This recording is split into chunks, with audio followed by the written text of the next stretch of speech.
Morning, Ed.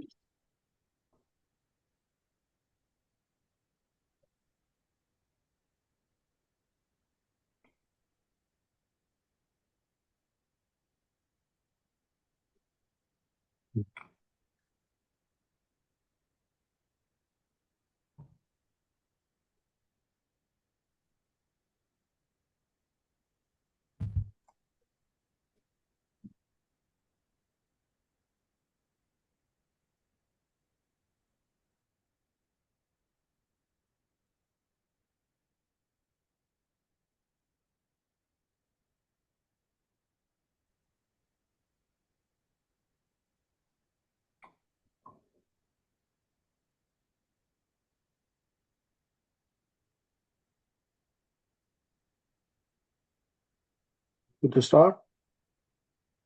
All right. Hello, everyone, and welcome to our community network workshop. I think this is workshop number 4.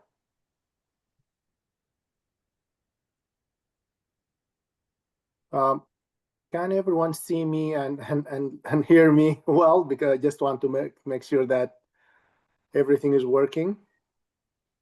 Yes, I can see and hear you. Okay. All right. Welcome, everyone, and thanks for joining us tonight. Sorry for the interruption that happened today. We had a power outage early morning in the office, and we didn't know when the power will be back. So that's why we decided to cancel the hybrid and move everything online. So we really appreciate the flexibility in joining us today here online. Going through the agenda for tonight, I think we have an hour or so. Is that correct? And we're going to start with this welcome and introduction of the teams who are working on the urban water management plan. Then we'll give you an update on the urban water management plan. We'll talk a little bit about the water supply portfolio, and then we'll address the topic of the water shortage contingency plan. And then we close with next steps and the timeline for the urban water management plan. Next slide, please. Okay, so I think this is for SCV Water. The staff who are going to be here tonight are myself, Ali Al Hassan. We have Najwa. Please introduce yourself, Najwa. Hi, I'm Najwa Pitswa, Principal Water Resources Planner with the agency. And Matt Dickens. I'm not sure if Matt is online or not. I am here, and it's good to be here tonight. Thanks for joining us. Yeah, thanks, Matt. Then it's going to be the team who is working from Woodward Curran, and I think Melissa is going to introduce the team. Hi, good afternoon, everyone, and evening. Thank you so much for being here today. I am Melissa Matlock. I'm project manager for Woodward and Curran, and we are the ones helping make the plan and kind of helping with some of the technical analyses, and at the end of the day, making sure that your voices are heard here as well. So to help with that, we have Katie Evans. She's our engagement wizard here and being able to help play games and really encourage kind of communication and activities. And then we have Ariel on the call as well that is helping us with a lot of the planning and the writing of the urban water management plan. So we're happy to be here today. All right, so we want to know a little bit about you guys. Since we're kind of a hybrid environment here, we figured it could be great if you could just put your name in the chat about your name and why you're just interested in urban water management planning, and we will try to read that out throughout this process. You can try the chat. If that doesn't work, there's also Q&A buttons. If you go down to kind of your main screen, you'll see chat with like the little kind of text box that has ... or another one that has a box with a question mark on it, Q&A, and you can try to communicate either way there. And I believe we do have one person in the room in person. So if you're available, I can't really see that corner of the room, but if you wouldn't mind introducing yourself as well. Rico Castro.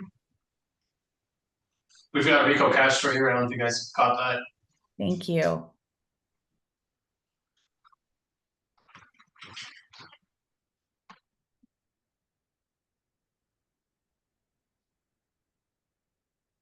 All right. So as you guys kind of fill that out, we'll read out any chats that we get. But again, would love to know kind of what your interest is. So during this presentation, we can kind of make sure we tailor some of our talking points to address any concerns that you have. So we'll get started a little bit with our 2025 Urban Water Management Plan update. Next slide. So here is our engagement timeline. We really kicked this off back in July 2025. It's hard to believe that it's almost the end of February 2026. Feels like it was just yesterday that we really got this project started, and then soon we'll be almost done because urban water management plans are due July 1st, 2026 to the Department of Water Resources in California. So we started first with our workshop. It was a board visioning workshop with the board of directors of SCV Water. We had a second workshop in September, a third workshop in October, and this is our fourth workshop, but first one for 2026. And in person, ended up being kind of a hybrid / virtual because of the power outage. So again, we thank everyone for being able to come and attend today. We will have one more workshop that will be April 1st. That is virtual, and it will be all about the actual details of the Urban Water Management Plan, what you're going to see in that document, as well as how to get involved. SCV is going to be hosting 2 public hearings, which means that you can be allowed to kind of talk, and then you'll hear a presentation about the Urban Water Management Plan. Your first public hearing is April 28th, and your second public hearing is June 9th. Now, before the public hearings, there'll be an opportunity for each one to review the draft. So your first draft will be released out March 28th, and you'll have until April 28th to provide comments, and the comments will close at the end of that April 28th hearing.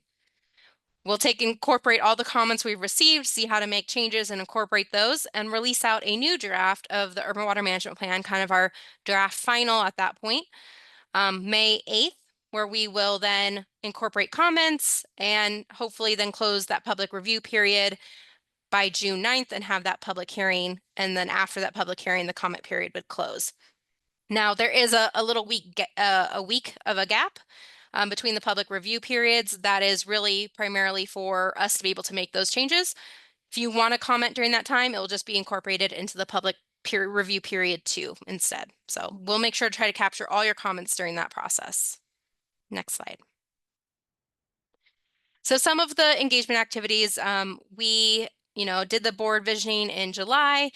That workshop number 2 was just an intro to urban water management plans. What is it? All of these are available online, so you can watch and take a look at the notes and see what was said or kind of gone over during that part. October 22nd was our water supply reliability. And then we've done some kind of noticing and informational sending out to try to get more people to participate. And then today's workshop is kind of a continuation on workshop 3, which is actually going over a water supply portfolio. Next slide. So some of the technical work that we have been working on is understanding demand. What is demand going to look like over the next 20 years? What's water supply going to look like over the next 20 years? Do we have enough demand for enough supplies for demand? How does climate change play a role into that? And how does seismic and reliability play a role into all of the supplies that we have? Next slide. And so I'm going to pass this back to Ali to go over what SCV Water's water supply portfolio draft is as of today. Thanks, Melissa. So the water supply portfolio is a collection of the water resources that the agency rely on to ensure reliability and sustainability for the valley.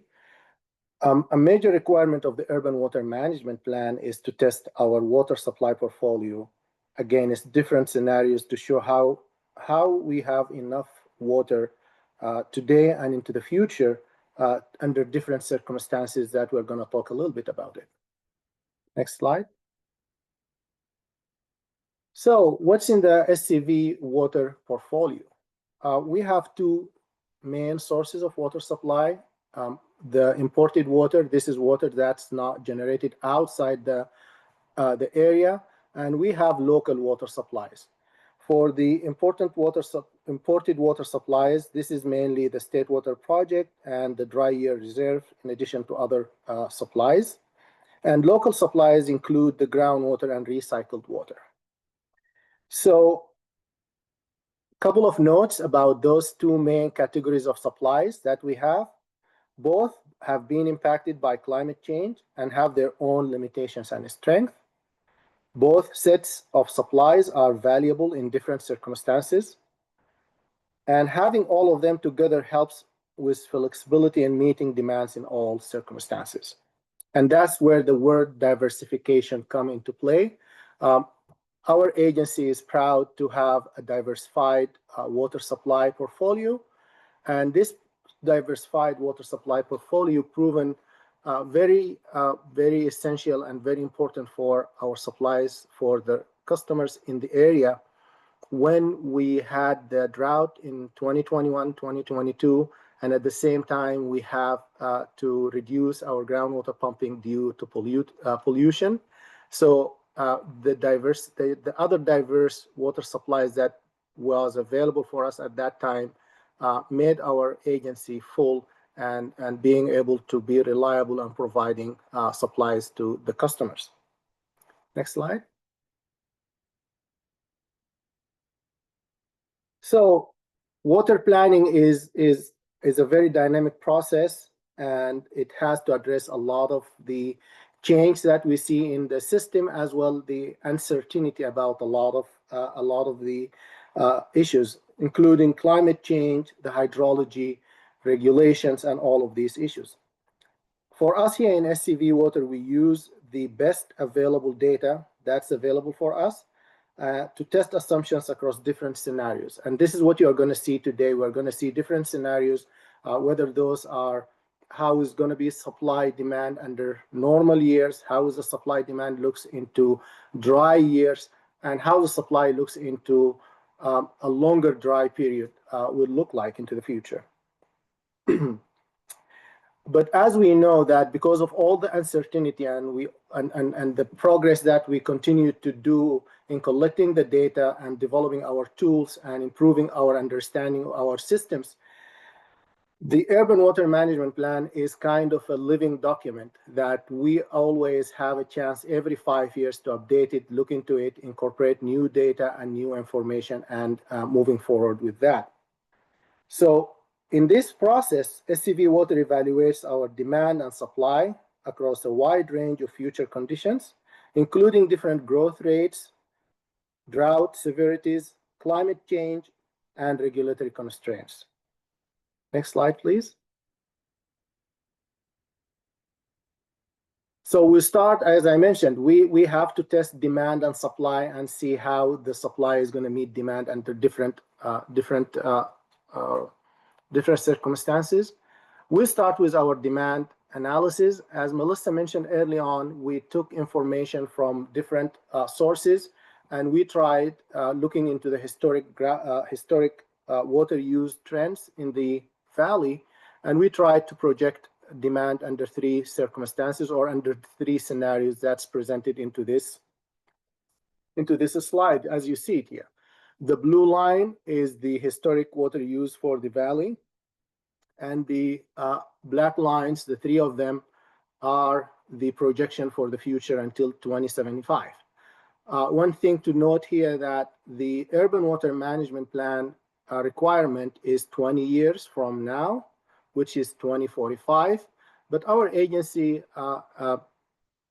tries to look further than what's required by the Urban Water Management Plan, so that we have a better understanding of what could be the next step.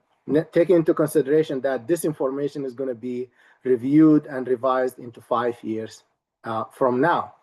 So the 3 scenarios that we tested for demand or projected demand are baseline, which assumes that we continue as we have been in 2024. Water use continue as it is. The second scenario, which is the middle line that you see in your 3 different lines here, is implementing passive aggressive and passive conservation. I'm sorry.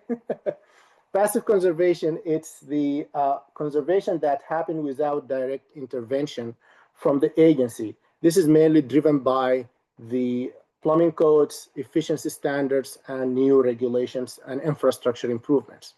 So that's passive conservation, the middle line. And the third line is there is a mandate, I think, in 2024, California water conservation as California way of life.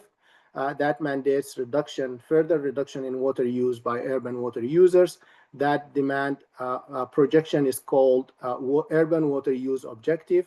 And you can see it's the lowest demand that we have seen into these. So when we are planning for the future, we are looking into those three. We are trying to evaluate what's our supplies looks like under those three circumstances, or how they can meet those three different demands.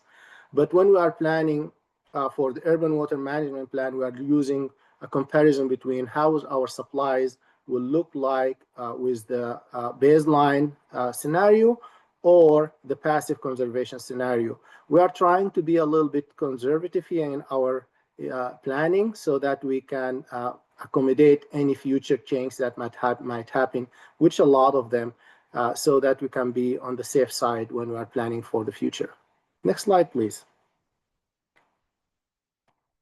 So we talked a little bit about the supply, about the demand. We are talking now about the supply. And we are, as I mentioned, we have two main categories of water supplies, the imported water supply, as well as the local water supplies. This is just a graph that's showing the projected water supplies for groundwater, imported water, and recycled water into the future until 2050. And we're going to see more of this graph when we are talking a little bit between. I think Melissa is going to address it when we are talking about how the demand is matching the supply into under different scenarios. Next slide. So I'm going to talk a little bit about our different portfolio. What are the components of the Santa Clarita Valley Water Agency the portfolio with different components and how it's diversified. Starting with one of the first components is the groundwater, which is a local water supply. Our aquifer here is, we have two types of aquifers. We have a shallow aquifer that's unconfined, and this is a primary source of water supply during the normal years. These are wells that goes between 20 feet, 30 feet, 50 feet to 100, 200 feet. Those are very shallow, very close to the ground surface. There is a direct connection with this aquifer to the surface water body that we have in our basin, which is the Santa Clara River. And we call it the alluvial aquifer. The other formation, which is a little bit deeper, it's called the Saugus Formation. And that's kind of confined aquifer. It functions as a strategic reserve for us. In all our plans, we are planning to use it during droughts. And also, we are currently not using it that much because we want to keep it for dry years. So that's those are the two components for the aquifer that make the aquifer here in the area. So when we are planning for using groundwater in our plants, what are some of the key planning assumptions that we made? So this area have a groundwater sustainability agency that's separate from Santa Clarita Valley Water Agency, but we are a member in that. And that agency is following a state mandate called Sustainable Groundwater Management Act that was implemented in 2014. So according to that, we have what we call it a groundwater sustainability plan that's implemented into the area. And under that plan, there is an groundwater operation plan for how much we can pump and when you can pump, and that's included in the plan. This plan was approved in 2024 by the Department of Water Resources, and this is going to be incorporated. All the information that's coming from that plan, that's what we are using here in this in the urban water management plan as the key planning assumption for the groundwater. The supply availability varies with hydrology. As we all know, we have the wet, dry years and longer dry years, and accounts for climate change impacts. So The groundwater sustainability plan have done some modeling, and that modeling incorporates reduced recharge and higher evapotranspiration due to climate change.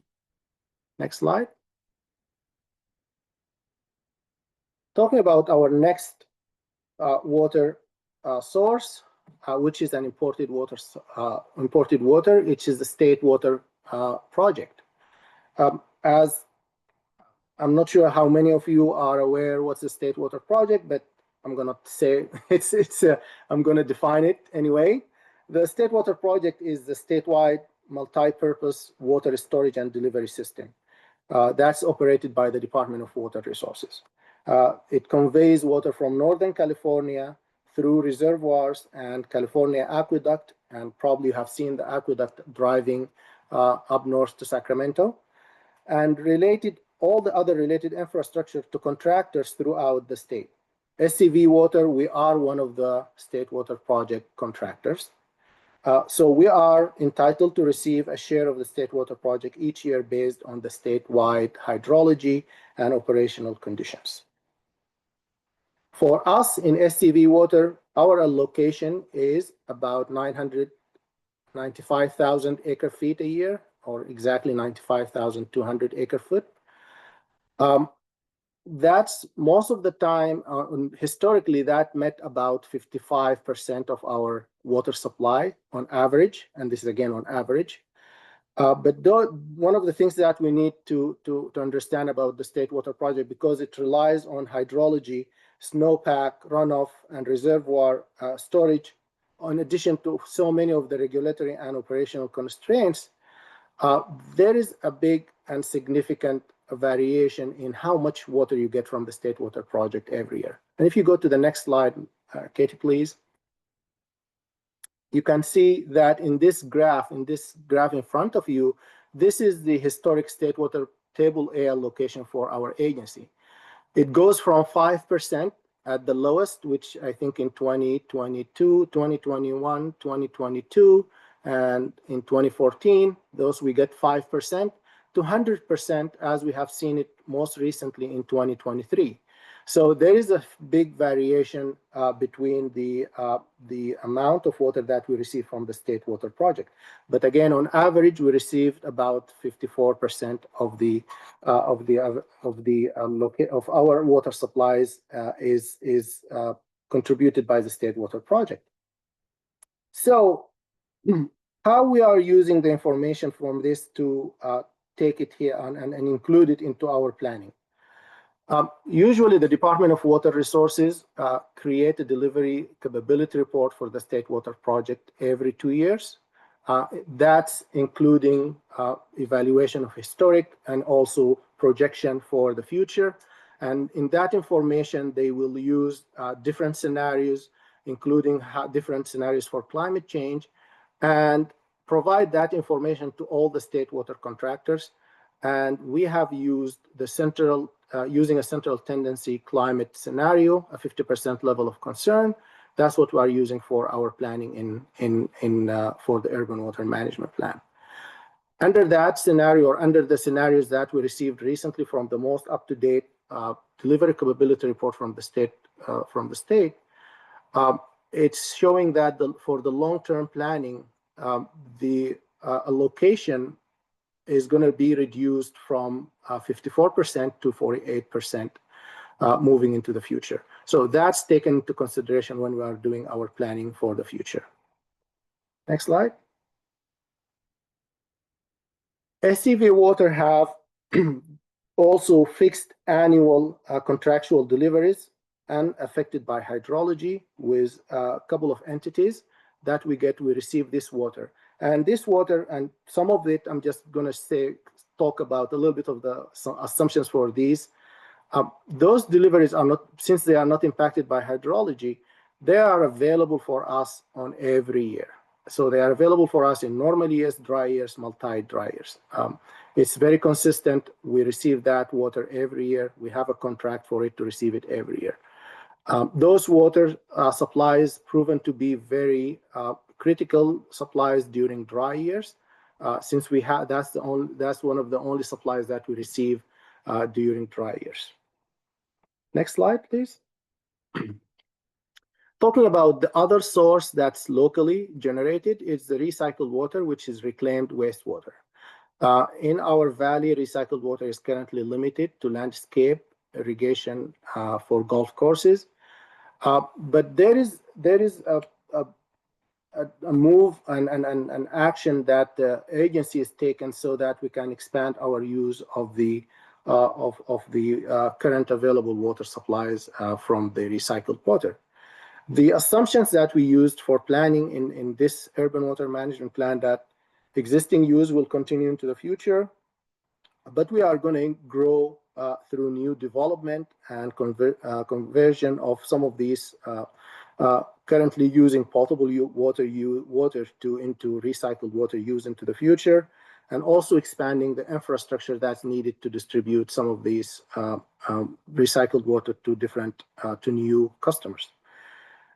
As we understand, as we mentioned, supply here also is not impacted by climate change. This is recycled water is like it's raining every day. So we are planning to increase our use, and you can see it into some of the supplies portfolio graphs that you're going to see that there is an increase in the use of recycled water for our agency. Next slide. I think that's the end for my part of the presentation. Melissa? Yeah, hi everyone. So we wanted to give a little bit of an overview of the different supplies, and Ali did a great job in terms of commenting on how kind of reliable some of these are, how dependent are they on hydrology or contracts, etc. So we're going to dive into a little bit more on now the analysis that we've conducted. So the first test that we do in reliability is just, okay, we're talking about 20 years. Do we have enough water to meet demand for those 20 years? And so we're looking again at these larger pockets of portfolio. Groundwater, which is dependent on what he was saying, the groundwater sustainability plan that's been developed and sustainability limitations, issues, again, making sure ecosystem health is really important and valued there, as well as climate change projections. You have imported water, which is coming directly from the operators of the state water project, saying this is what we think is going to be in the future. And then recycled water, climate resilient, but we want to understand how we can grow that project in the future. So taking all these different aspects together, we're going to run through our initial analysis. So next slide. So here I bucket them together, all of the groundwater, Saugus, and alluvial together, imported water, including those banked programs together, and then recycled water on top. So you can see kind of from 2030 to 2045, 2050, what does that look like in terms of numbers? And you can see that supplies are easily over 100,000 acre feet from this initial supply portfolio. Next slide. So do we have, or does SCV Water have enough long-term supplies for projected demands? Yes.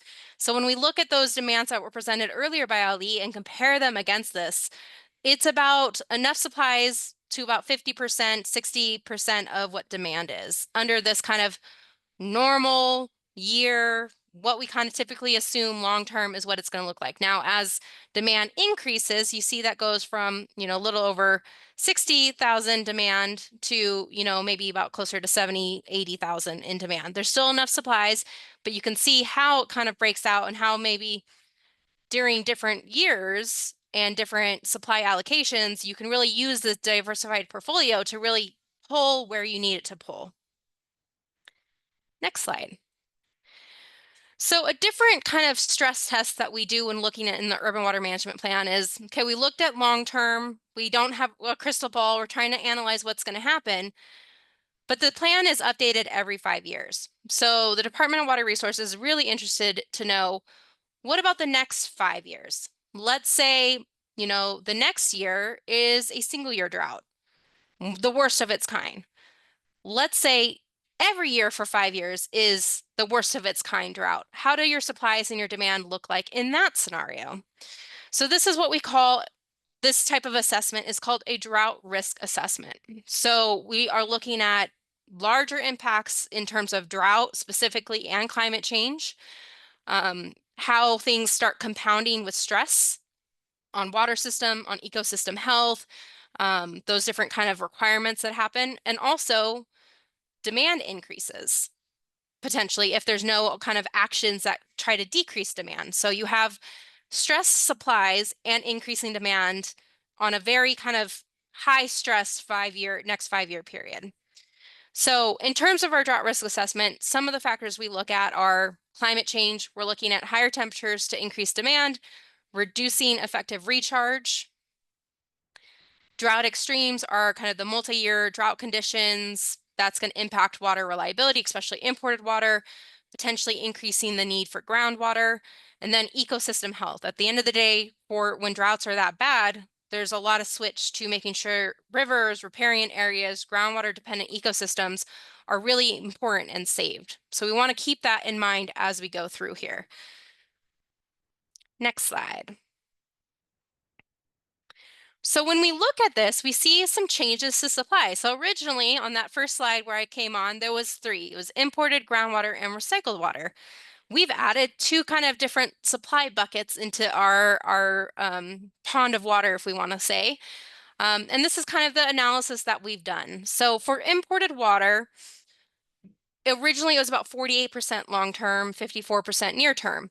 We're going to assume that over this 5-year period, supply allocations are going to average 15%. So it's going to take a pretty big hit. This is actually based off of historical, like the worst 5-year period in 100 years. So this has happened, and we're taking this and trying to see how this is going to look like in the future. The other imported supplies, those contractual ones that Ali was talking about earlier, we're assuming no change there because, again, they have been shown to continue to occur despite changes to the hydrology or ecosystems. Now, in groundwater, what we tend to see is because there's less recharge that's happening to that like kind of very shallow basin, we're going to see a shift from the alluvial, very shallow one, to kind of an increased use in the deep Saugus water. So you're going to see a change in that portfolio by being able to leverage those different well and different well locations to help keep those supplies going. Now with recycled water, this is considered a drought-proof supply. That's not going to change with drought or increased temperatures, reduced rainfall, etc. So there's no change there.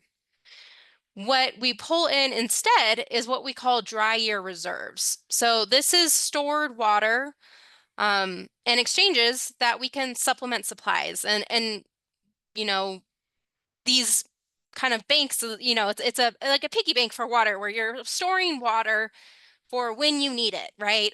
For saving for that not so rainy day that comes.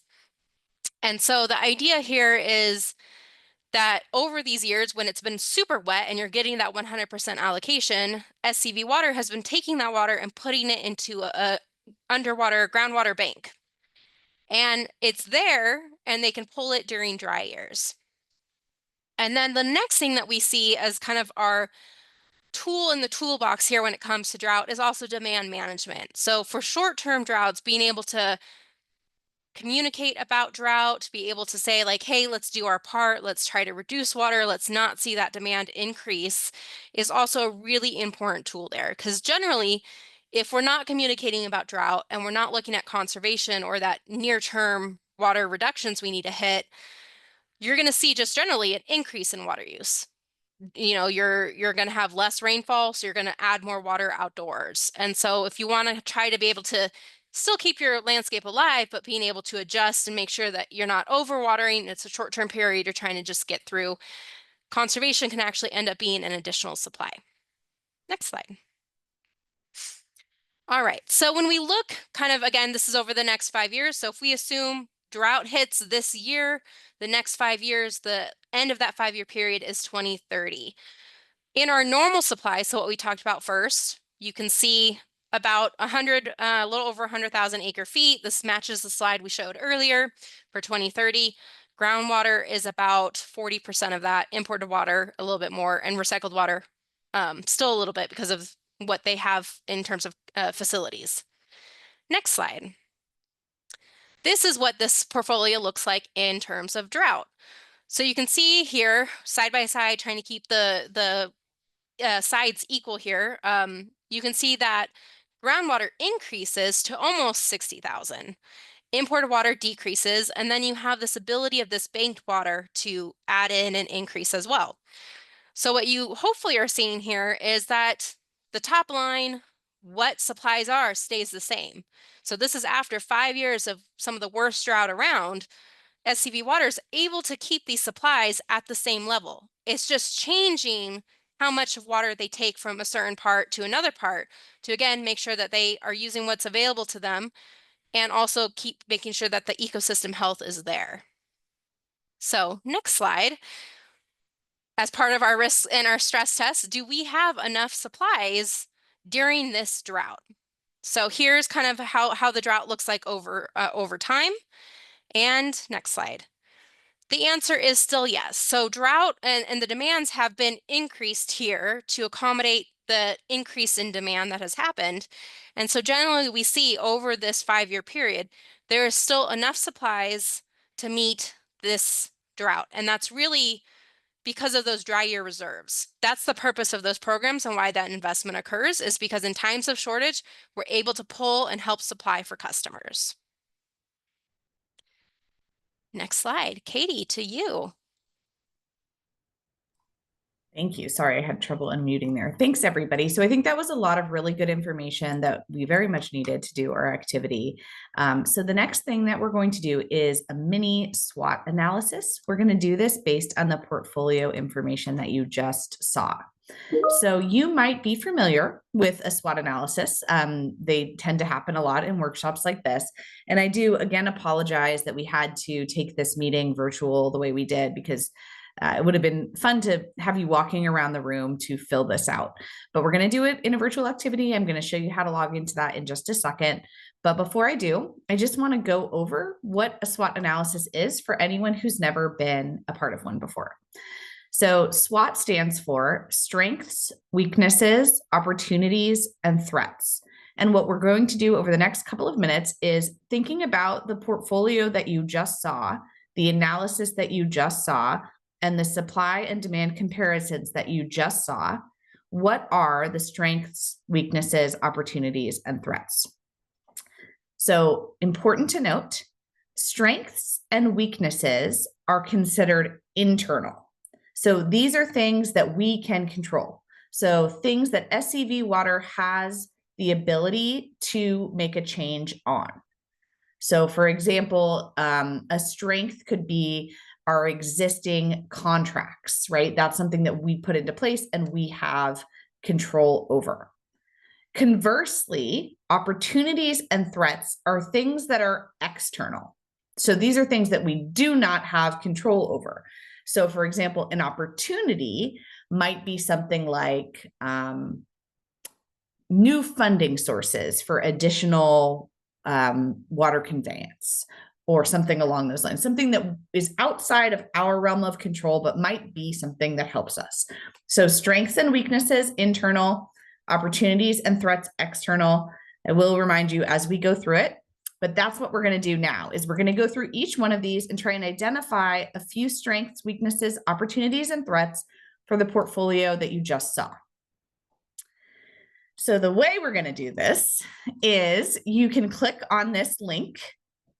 I think we put it in the chat. I can't see the chat, but I think it's in the chat.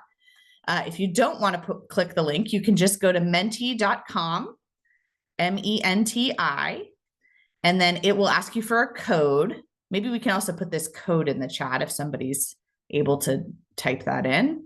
They're both And in. then, thank you. And then if you are in the room or you just want to do this on your phone, you can scan this QR code and it will take you to the same thing. So I'm going to just give everybody a minute to get logged into Menti, and then we will start that activity. And maybe this is also a good minute to be thinking about strengths, weaknesses, threats, and opportunities.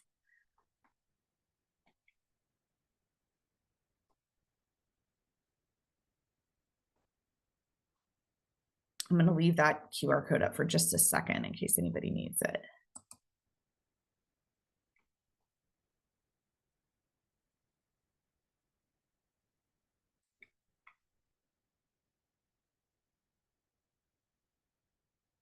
Okay, So let me get into the activity. So, okay, great. Looks like we've got some people logged in. Is anyone having any trouble accessing this?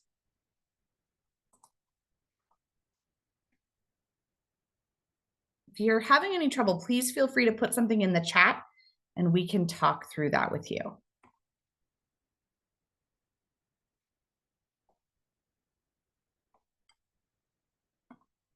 Okay, looks like we've got most people in, so I'll go ahead and get us started. So our first question, and you can type anything you want in here, is what are the strengths of the draft water supply portfolio? So I should have noted this in the beginning. You will be able to see other people's answers, but you will not be able to see who said it. So if somebody writes a word, you'll be able to see that word, but you won't know who wrote it. So there is some anonymity here. But yeah, we want to hear from you. So if you could please let us know, what are the strengths that you see of the draft water supply portfolio? Oh, I'm so sorry. Let me switch back. Oh, am I showing the wrong? There we go. I'm sorry. Are you seeing Menti? Can somebody give me a thumbs? There we go. Okay. So as a reminder, strengths are internal advantages, things that we can control, that we have some say in. We're able to have some control over a strength. Good groundwater supply, diversity. I'm very happy to see diversity because that's sort of the name of the game.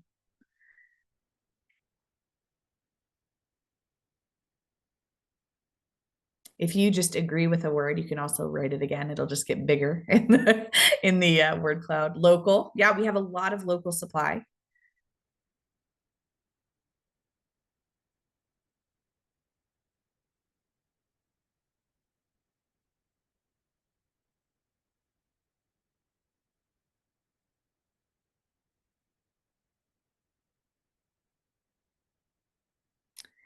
I will also just add in the room, I'm not sure if you were able to use your phone to get on, but if not, Peter can also, you could type this in, Peter, into the Menti if you want to just capture any comments.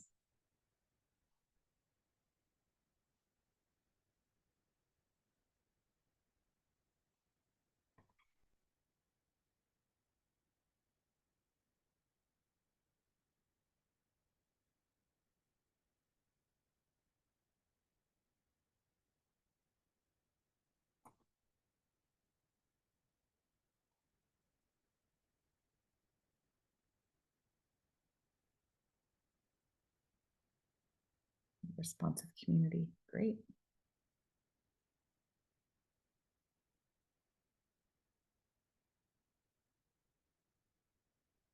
I'll just give it another minute in case I see we've only had 3 people respond. So if anybody else wants to, I'll give you another minute to think on it.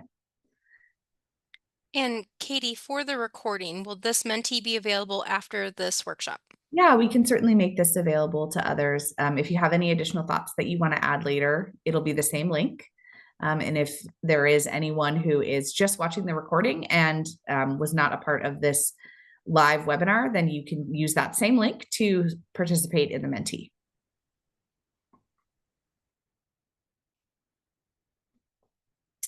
Okay, backup water sources, great. So it seems like we feel good about our local diverse supply. We have some redundancy with our backup supplies and we have a responsive community. I think that the intent there, and if I'm wrong, please put it in the chat, but I think the intent there is that when we ask people to modify demand, we've seen a response. So great.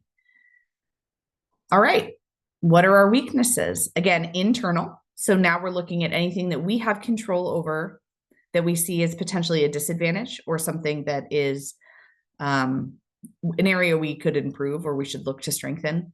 So any things we can control that you would consider a weakness.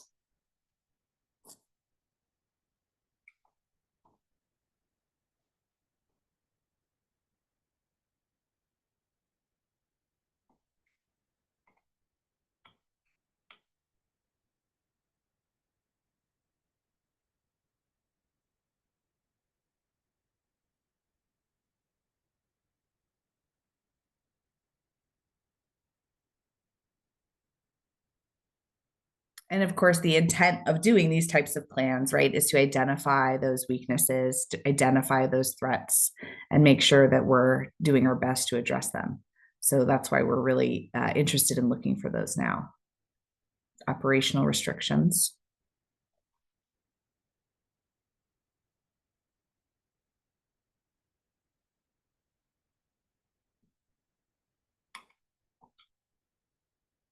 It's certainly a good thing if you don't see a lot of weaknesses, but we do want to hear them if you can identify any, because we are on the hunt for weaknesses that we want to make sure that we're capturing and mitigating against. So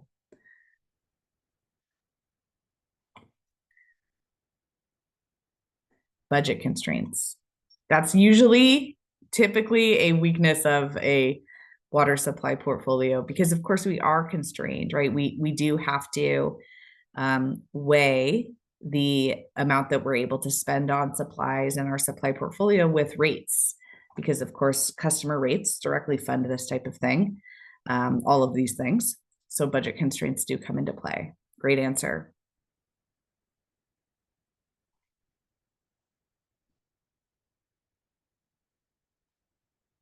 Okay, in the interest of time, I'm going to keep going. Let's talk about opportunities. And so again, as a reminder, opportunities are external. So advantages that we would think are outside of our control. Anything that we think is a good thing that we should capitalize on and be looking at that is external to the agency.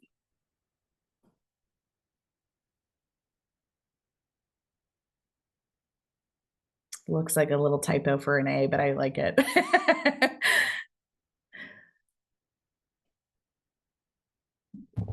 You should be able to type something else. If someone typed that by mistake and you wanted to write something else, it should let you. If not, please let us know in the chat.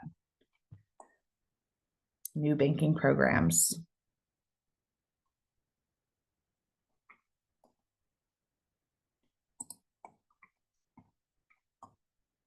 Increasing recycled water.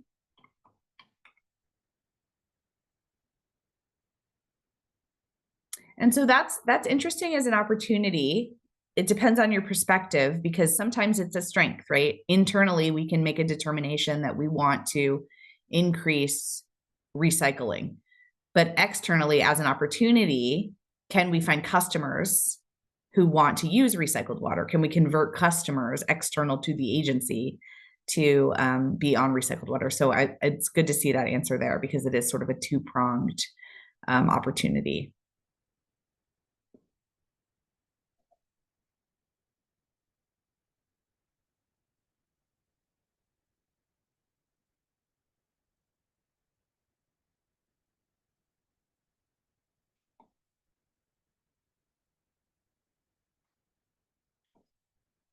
Okay, again, I will move on, but feel free to come back to this if you have additional ideas.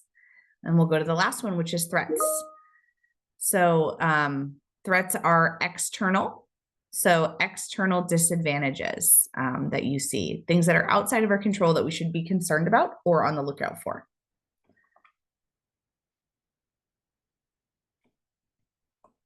Climate. Mm-hmm.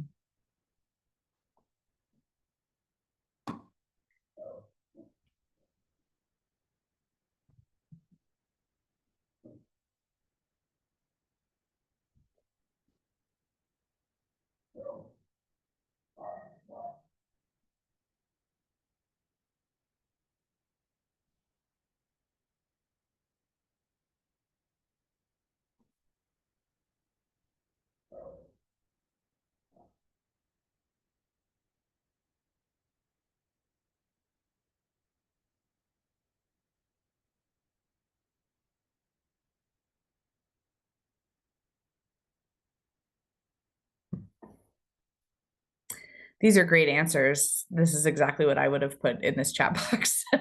So imported water, as both Ali and Melissa described, varies a lot, and we are sort of subject to the allotment there. So the loss of imported water, or even the reduction of imported water, is certainly a threat and something that we have to be really thinking about. Climate change, again, a threat that we need to be working to mitigate against, and some of the work that we're doing here is focused on that. Aging infrastructure, That's a threat, depending especially on what we're talking about, because we have our own aging infrastructure, but there's also aging infrastructure in the statewide systems. So places where we're getting water from may also have aging infrastructure. So that's, a threat on that side as well. So that's a great answer. And changing regulations is a big one. As we see things change over time, it does limit what we are able to do and access. And so changing regulations is certainly a threat. Okay, great answers. Again, feel free to go back and add anything else that you want to as we continue on this discussion, or if you have some thoughts later. In the meantime, I'm going to take us to our next part of the discussion, which is the water shortage contingency plan. I'm going to describe this a little bit, and then we're going to play a game. It's going to be on Menti, so don't log out yet. We'll jump back there in just a minute. But I do want to talk a little bit about the water shortage contingency plan. And the reason for that is that I think for some people, the water shortage contingency plan gets sort of confused with urban water management planning. And then there's also maybe some people who don't fully understand how they work together. So we wanted to just bring that up. So the water shortage contingency plan is a separate document that was developed and adopted through a separate process, last adopted in June 2021. It's not necessarily being updated or amended in this urban water management plan effort, but it will be updated independently, and those updates will be important and critical to the urban water management plan. It's a complement to the work that we're doing. You just heard about our 5-year update that goes all the way out for decades. The water shortage contingency plan is more of a response to a shortage situation that's happening in real time. And so the plan exists to give the agency the tools it needs to be able to respond. It does, we will summarize it in the urban water management plan, but I just do want to emphasize that while it is an important complement to the work that we're doing, it has its own independent process.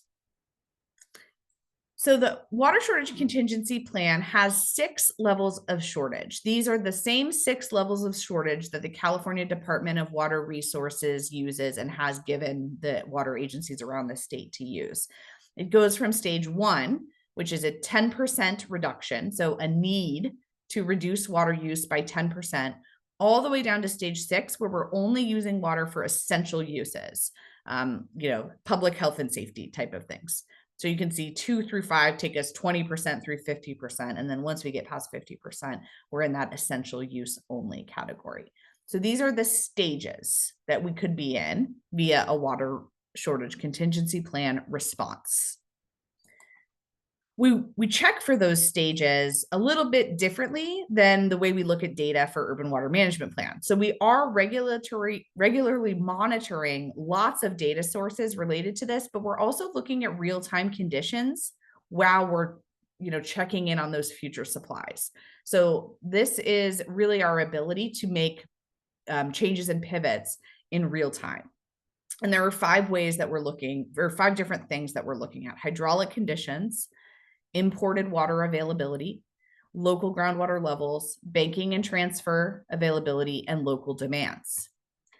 If we are in a shortage situation based on those 5 primary components, then we go into one of the response stages that I just showed you on the previous slide. Those responses include 4 categories: supply augmentation. So that's when we can shift supplies around to meet demands for essentially a short term, or as you saw in some of our banking and shifting work, we can leverage our banking and transfers to augment our supply. We can expand outreach. We can do all that messaging that you've heard in the past over the past couple of years. I guess it was a couple of years ago, but about the importance of water conservation and water use efficiency. We can implement programs like incentives and rebates and direct installations that help people reduce their demand. And we can put into place restrictions. So things like you may only water your lawn on Tuesdays.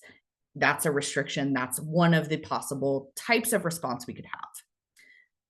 So just to show you how this spectrum works. In stage 1, if we needed a 10% reduction, you see here lots of voluntary things, right? We're increasing our programs, we're offering opportunities through rebates and incentives, and we're asking people to participate to reduce demand down by 10%. When and if, hopefully never, we get to stage 6, things are very different. In stage 6, we're really, pulling on those transfer and banking levels. We are not offering programs because we don't even want people to be watering their yards, right? If we're looking at essential use only, we're only fixing leaks. We're stopping irrigation programs because you shouldn't even be irrigating. This is when we're out messaging, we are in a crisis and we need your immediate response to this crisis situation. And we're putting into place restrictions that are very strict. You've seen this happen before, right? We went through the drought of 2015. Maybe you've seen it happen before. Those of us who were around in 2015 saw some really extreme need for conservation as the state went through a very serious situation. So, this plan exists to allow us to react and respond to a shortage, whereas the urban water management plan is allowing us to plan long-term for supplies to meet demands. So let's play a game. If you are already in Mentee, you're good to go. If not, you can jump back in and the link is still in the chat, so you can jump right there. But let's have this, let's see. Let's jump into our game. So I can't see who's answering, so don't feel bad if you get it wrong because we'll never know. But we're gonna play a game called What's the Right Plan? So should we have planned for each of these scenarios in the urban water management plan or in the water shortage contingency plan? So I'm going to pull up a couple of scenarios and you're going to have both options and vote for the option that you think is the right answer. All right. Groundwater levels show a multi-year declining trend that may reduce pumping capacity long term. Where would you expect to see us planning for that?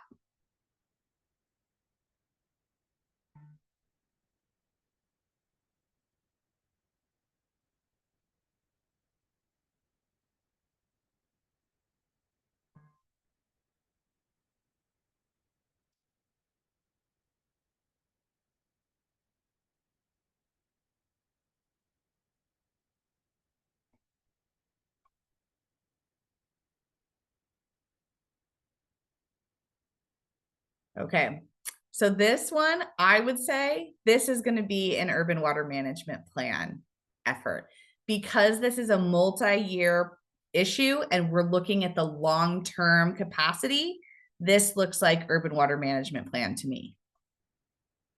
Okay, next one. Oops. Oh gosh, I'm sorry. It keeps doing that. But let's go to the next one.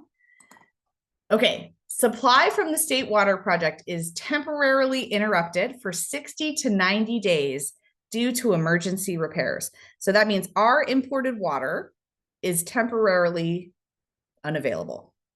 Is that an urban water management plan or a water shortage contingency plan?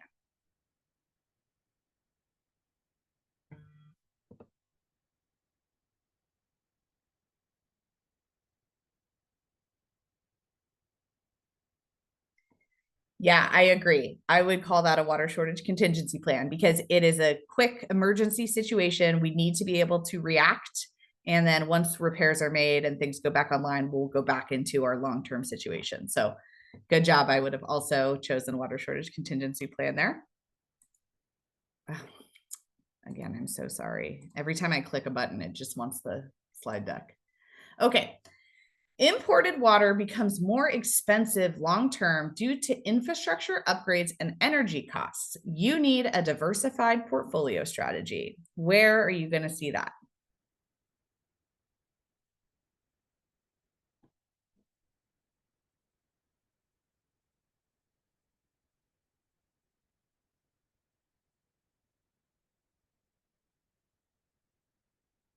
Yep, I agree. I'm very glad to see everyone got that one right because we talked a lot about diversified portfolios as a part of the urban water management plan effort. So great job. You kind of got off the hook here tonight because if we had been fully in person, I was going to give you paddles and we would have known if you got it wrong. Not that that matters, but it would have been a little different. All right. Climate variability increases year-to-year uncertainty. You want to model multiple dry year sequences and reliability impacts.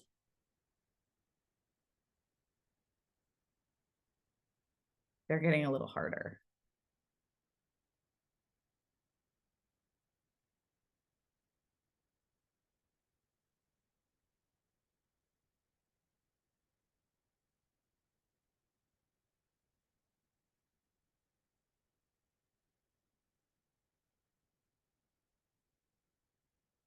Yep, they're getting a little harder.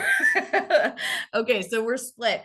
So in this one, and I will invite the rest of the team if anybody disagrees with me, I would have gone urban water management plan because this does have long-term forecasting as part of the effort.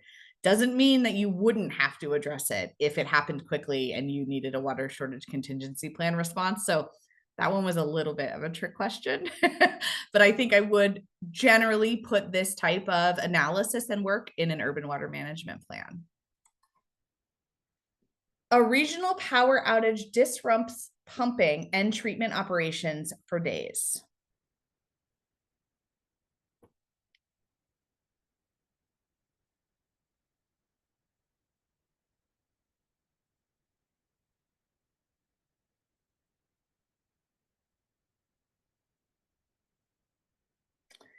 Yep, I also would have chosen water shortage contingency plan because this is quick and it does not have, it needs an immediate response.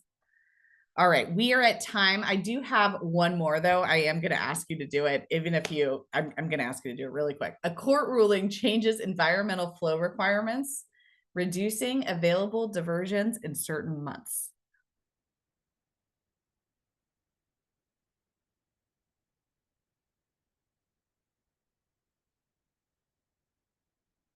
Okay, everybody voted for urban water management plan. I don't know. The answer to this one is I don't know. If we were in a situation here where we had an immediate change, there was a lawsuit that put a stop on the work we were doing, that would be a water shortage contingency plan. If we did see this as being a long-term change, it would definitely be urban water management plan. So great job. I really appreciate you playing in that game, and I hope that was a little bit of fun as we went through it. So let me hop back here just so Melissa can close us out. I will say this, I'm sorry that we're at time. If anybody wants to stay on to ask any questions, we can certainly stay on after these closing slides. So Melissa, go ahead. Yeah, and feel free to put your questions in the chat or put them in the Q&A. We're monitoring both and can help respond to anything that you guys need. Okay, closing next steps. Next slide. So we talked a little bit at the beginning about our meeting schedule. You know, our fourth workshop was today. That's looking at that portfolio and playing some games. I hope you enjoyed it, and I hope you took something away from it and learned something. And then our next workshop, which you can register online, will be as part of the like follow-up to this meeting with email summaries, etc. There'll also be an opportunity to register for that one. That's April 1st. It's not April Fool's Day. We're not joking for you. We will be there. It will be virtual, and we're going to go over all of the aspects of the Urban Water Management Plan. There are 10 different chapters with varying different requirements. You saw about one of the chapters here today. It's a very hefty plan and has a lot of information because it needs to. Next slide. Again, as a reminder of how to get involved, that workshop, we're also going to remind how to get involved because as you see, April 1st is that basically 2 days, 3 days after that public review period first one had started. So again, that public review period will be open, that urban water management plan will be available for first review, and you can start making comments that day. So that workshop again is going to go over how to make comments. We have a public hearing April 28th, and we have a public hearing June 9th as well, which is where we would hope to be able to adopt it to meet our July 1st, 2026 deadline. If you have any questions, feel free to email myself. My name's Melissa, or from the SCV team, Sarah. Her information is there on the screen. feel free to reach out. Again, the project website where all of this information, all the past materials are housed, and the urban water management plan, once it's drafted and released for public review, will be held up there too. It's yourscvwater.com/UWMP, which is short for Urban Water Management Plan. Thank you. And again, any questions, we can stay on a little longer for you if you guys need anything.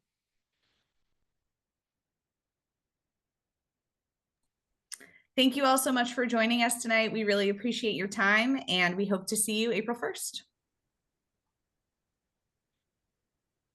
Thanks, everyone. Really appreciate it. Thank you. No questions here. Have a good night. Thank you. Thank you for attending. Thanks. So no questions. We have the chat. No questions. No questions. And looks like only one person is still online. So Peter, I think you can probably stop the recording at this point. Just a second here.